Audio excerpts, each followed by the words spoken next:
Swayam Prabha. Digital India. Educated India.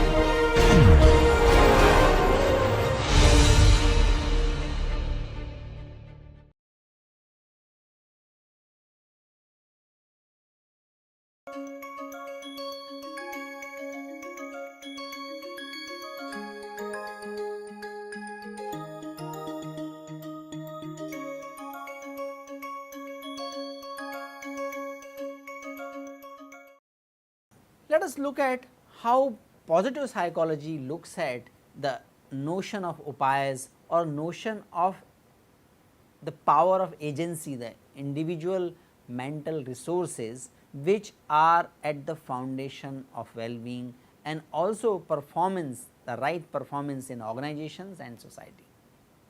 So, in the positive psychology, we come across these terms of economic capital, human capital, social capital and psychological capital.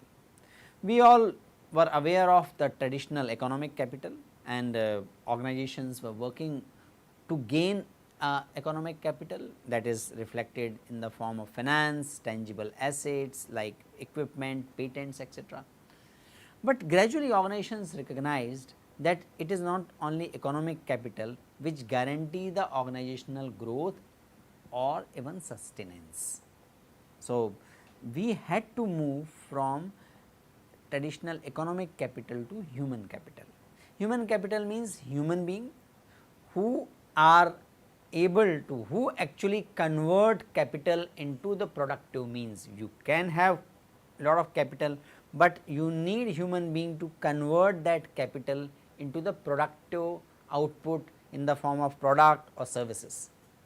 So, human capital we consider experience, education, skill, knowledge, ideas.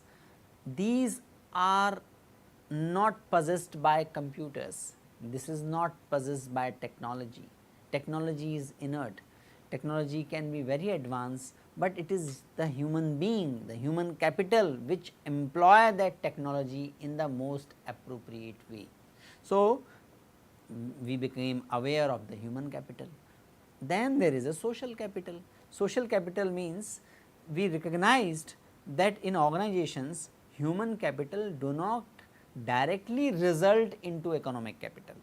Human experience, education, skill, knowledge, ideas do not naturally, obviously in a straightforward manner result into economic capital or economic value creation, until that human capital is supported by social capital. Until human beings who are working in society or in organization have positive relationship, until they feel connected, until they are not connected with each other, until they do not work as network and do not work as atomistic units, human capital will not result into economic value. So, social capital was recognized to be very important, and social capital is the network of contacts. It is through the network of contacts and relationships and friendship human capital result into economic capital. But human capital is not only exterior thing, it is not only about experience or education, it is also about psychological capital. Until human beings are functioning well at psychological level, social capital will not be formed, and naturally if social capital is not formed, economic capital will also not get enhanced and economic value addition will also not happen. So, psychological capital was identified to be very important aspect, rather foundational requirement for generation of social capital, human capital and economic capital. Luthans is a great scholar with his colleague Ave and others, they have developed this body of knowledge. Psychological capital has got 4 components. We can remember this these 4 components with the acronym HERO. H for hope, E for efficacy, R for resilience and O for optimism. Hope meaning perceiving forward goals, being positive about attainability of the objectives. Efficacy or self self efficacy meaning a kind of faith or confidence in our capability and the capability of the mentors and with whom we are working. So, it is a self efficacy. R is for resiliency. Resiliency meaning sustaining and bouncing back. Sustaining the effort, sometime effort may not result in the desired outcome. Even in that situation, bouncing back, continuously coming back to the track, coming back to putting in effort towards the valued goals, that is resiliency. And optimism, being hopeful, making positive attributions to situations, to people, to the goals. These four things constitute the psychological capital. We need to see that psychological capital, social capital, human capital are deeply connected with the economic value addition or economic capital. Our Vedic tradition and Vedantic tradition also talks about some treasures. They do not use word punji, they use sampatti. That sampatti is called Shata sampatti. Shat means 6, treasures are sampatti. These are mentioned in the Tattva Bodh. It is a very precise work of Adi Shankaracharya. In fact, this is so straightforward that anyone can pick it up. It is a small text, but it gives immense clarity about how to achieve the objectives, the positive objectives in life. It is written for the Adhyatmic purpose.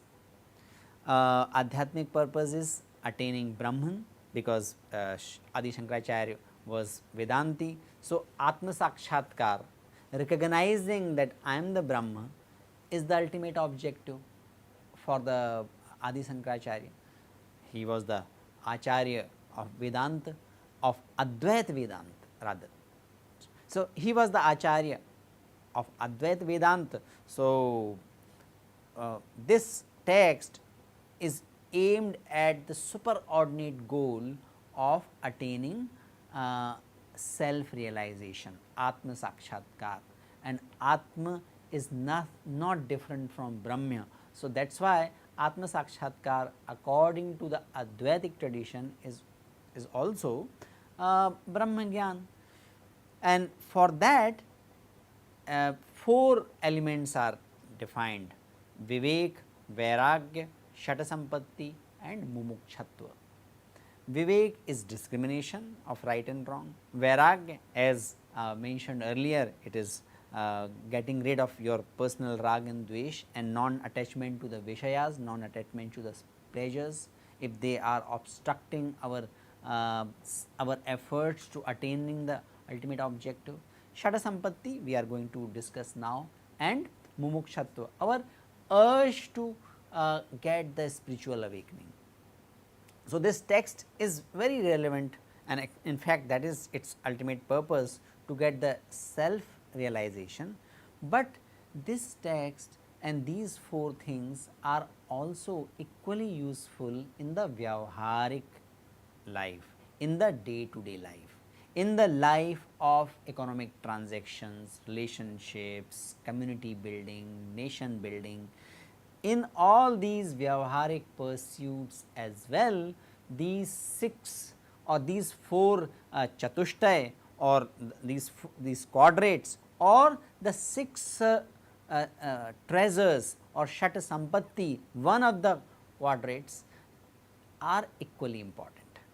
So, that is why we can include this thing in the positive psychology. We all know that our objective is not ultimate spiritual realization in this course. Our objective is to attain well-being, and for attaining well-being it may be called Vyavaharik objective, but for the Vyavaharik objective as well, this Shata Sampatti is very relevant.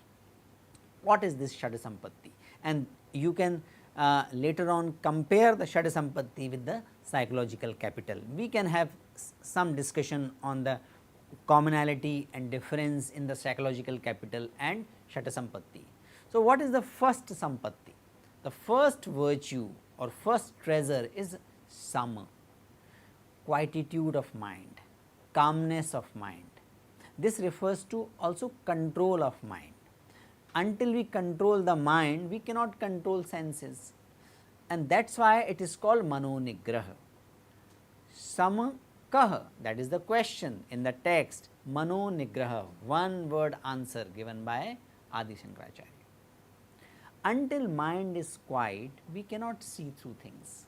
What is right, what is wrong, what is good for well-being, what is preyas, what is shreyas, what is abhyuday, what is nishreyas, all that discrimination, all that understanding can come only to a calm mind. An agitated mind cannot distinguish what is right and wrong. So, the first sampatti, first treasure is to calm down our mind, our ability to calm our mind. So, you can see these are processes as well as outcome. These are also mental states and also verbs. They indicate some verbs as well which are important to achieve that mental state. So, first is shama, controlling of mind. Then second one is dhamma, that is self restraint, and self restraint is used in terms of restraint of our senses. Chakshuradi, chakshu adi, chakshu means netra, adi means netra adi, netra etc. What comes in the etc?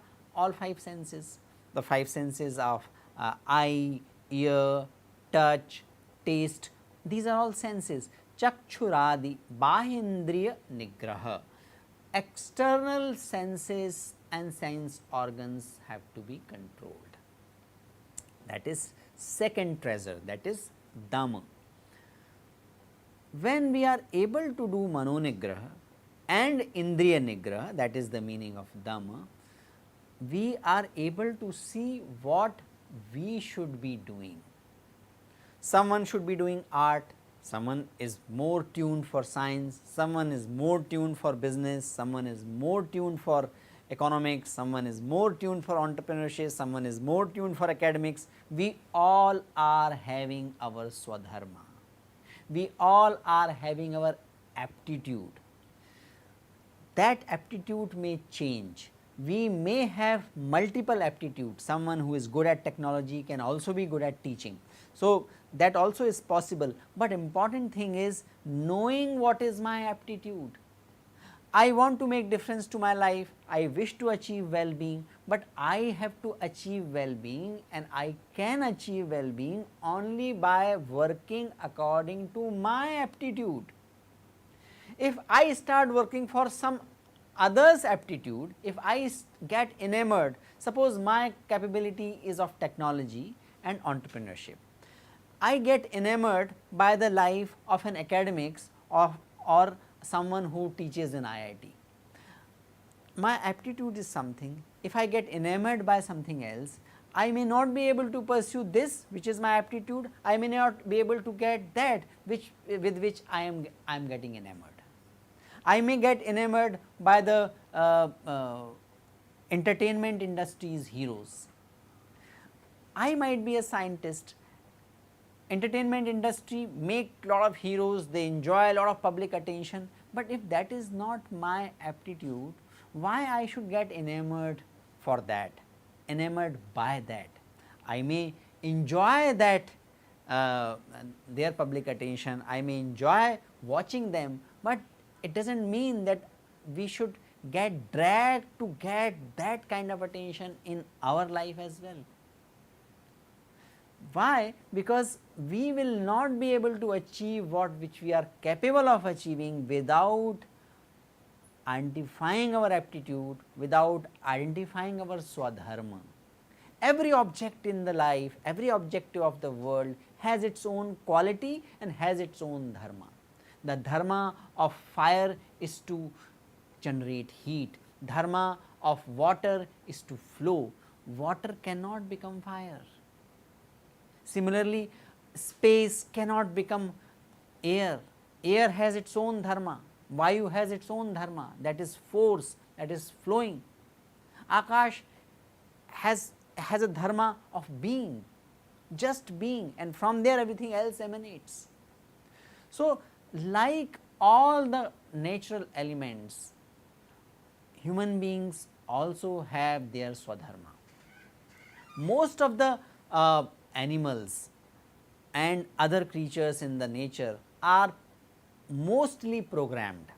They have some intellect, they have some discretion, but that range of discretion is much lesser in comparison to the range of discretion human beings have. Human beings have that intellect, that power, and because of that they are not fully programmed by nature. They have the power of will, they have a sense of agency, and that sense of agency is much stronger in comparison to other natural organisms. And that is why human beings have to apply vivek, that is why human beings have to apply discrimination, they have to do tapa, they have to do reflection to discover their dharma. That is called swadharma. When I am established in swadharma, I do not feel tired. When I am doing what is my true aptitude is, I do not feel tired. And if I discover that swadharma will always be in harmony with the world. That is my way of contributing to the world. In this world, all the creatures, all the organisms, all type of organism have something to contribute. Other creatures are mostly programmed by nature. I am saying mostly in a conscious way, because there are some intelligent animals as well, intelligent organism whom we call animal. Elephant has a certain type of intelligence, dolphins have certain level of intelligence which is more than other natural creatures. So, but they also have a discrimination in a limited range. Human beings have much wider range, and that is why they need to apply the power of discrimination. With the discrimination, with the vivek, with the sam and dam, they recognize their swadharma. You recognize the swadharma and remain stable in that, remain established in that. Do not get enamored by other person's aptitude. Do not try to become someone else. That is satiety, that is appreciation for taking one step forward in the direction of my swadharma. That is uparati, that is a third inner treasure. So, in the process of pursuing our swadharma or following our swadharma, we may not be able to achieve the desirable outcome all the time. We can face challenges, we may face difficulty. In those difficulty, we need to consciously practice the equanimity. That is the power of endurance. We need to endure. We need to endure on what is my swadharma. Constant balance of mind during pleasure, pain, heat and cold. Instead of seeing experiences happening to us, we need to see them happening for us. I may face some situation, in that difficult situation I can assume that why I have put into this difficulty, or I may say that okay, I am in that difficulty and difficulty also has a role for me to grow as an executive, as a student, as a human being. So, Adi Shankaracharya says that Sitoshna Sukh Dukkhadi Sahishnutvam. There will be Sheet and Ushna, there will be the heat and cold in our life.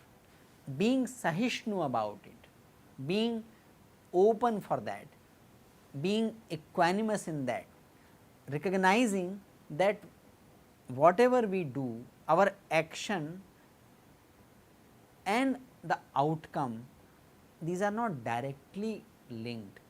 They are mediated or moderated by many other things, like what is the objective with which I have pursued my work, what are the situations, whether the luck favored me or not. So, our effort may not necessarily result into desirable outcome. In those moments, recognizing that effort and outcome are mediated by many different things, situations, or the very mindset with which we put in our effort, or what is the readiness of the world, what are the other factors, social, economic and natural factors, which are influencing the outcome of my work. In the modern psychology, in the positive psychology, it is called resilience. We are going to discuss that in a short while from now. Then Shraddha. Shraddha is the upaya that we looked at in the Yoga Sutra, that is given in the Yoga Sutra. Shraddha is also identified as the sixth inner treasure or the Shata Sampatti by Adi Shankaracharya. So, we can say that Maharshi Patanjali and Adi Shankaracharya, two of the most brightest minds this Bharatiya culture has seen. If both of them are talking about one thing, that is Shraddha, then it must be very important and very valuable to inculcate the Shraddha. Shraddha is, as we told, it is commitment for tapa, jnana, dan and yajna. Then comes samadhan, chittaikagrata, that is what Adi Shankaracharya says this. Balanced state of mind and steadfastness, means remaining focused.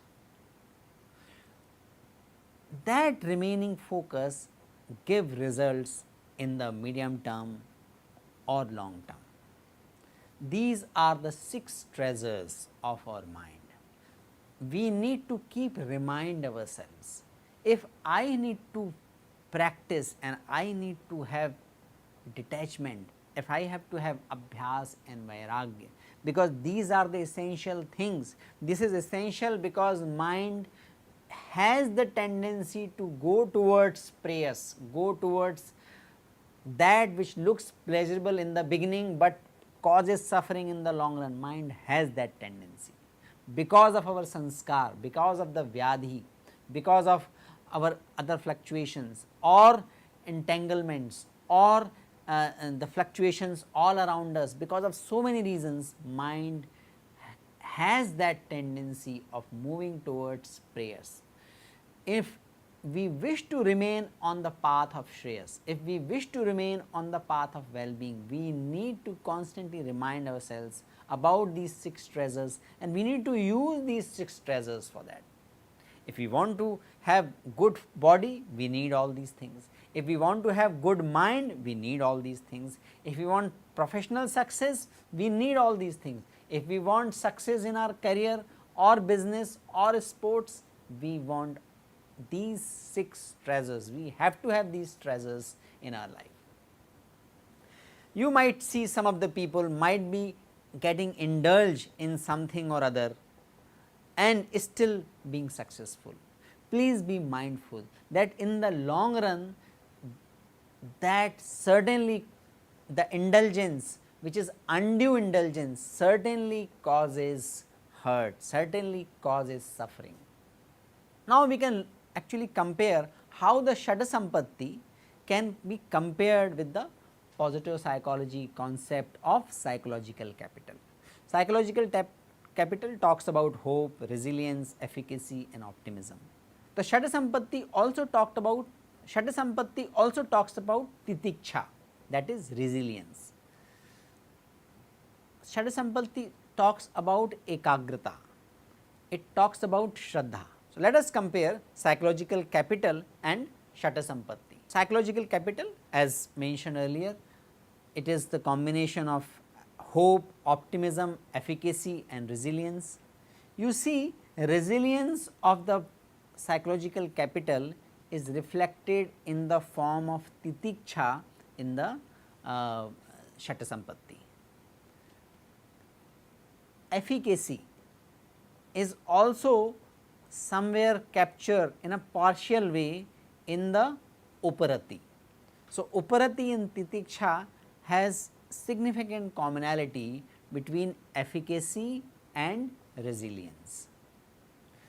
What is not there in the Shata Sampatti is hope and optimism.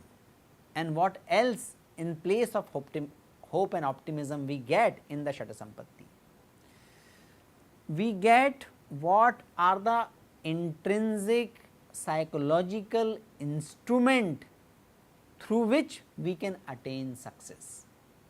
Sham, Dam, Shraddha and Samadhan. These are the psychological states. These are the efforts. Optimism and hope, which is part of the psychological capital, is about being positive towards attaining the goal. So, there is a attachment towards goal, and there is an attachment in the hope and optimism towards desirable outcome. We are hopeful not for undesirable outcome, we are hopeful only towards desirable outcome. So, desirable outcome is the underneath of hope and optimism, whereas in Shata Sampatti it talks about Swadharma, it talks about efficacy, so efficacy as well as optimism for right purpose, that is captured in Uparati, but there are 4 other things which prepare us to pursue that path. In the psychological capital, there is nothing which prepares our mind to pursue this path. How we can remain hopeful, how we can develop resilience, how we can develop efficacy, that answer is not coming from the variables captured in the psychological capital, but that answer is coming from these 6 variables. These 6 variables talk about what is to be pursued, and that is captured in the Uparati.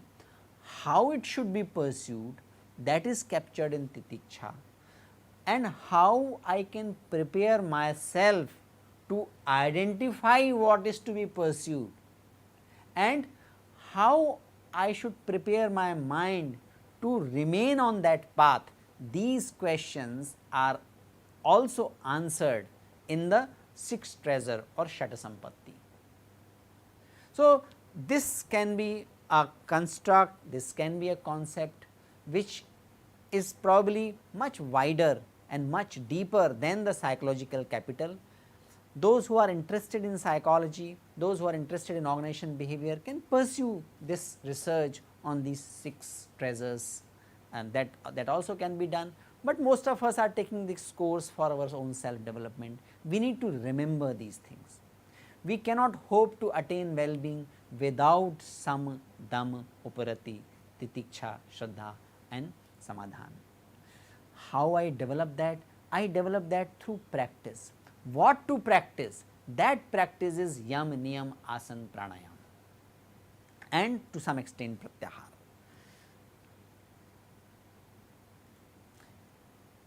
In the normal life, we need to be just aware about these 5 things. If we can follow these 5 practices, gradually we can put in more and more intensity in that practice, well-being is bound to increase.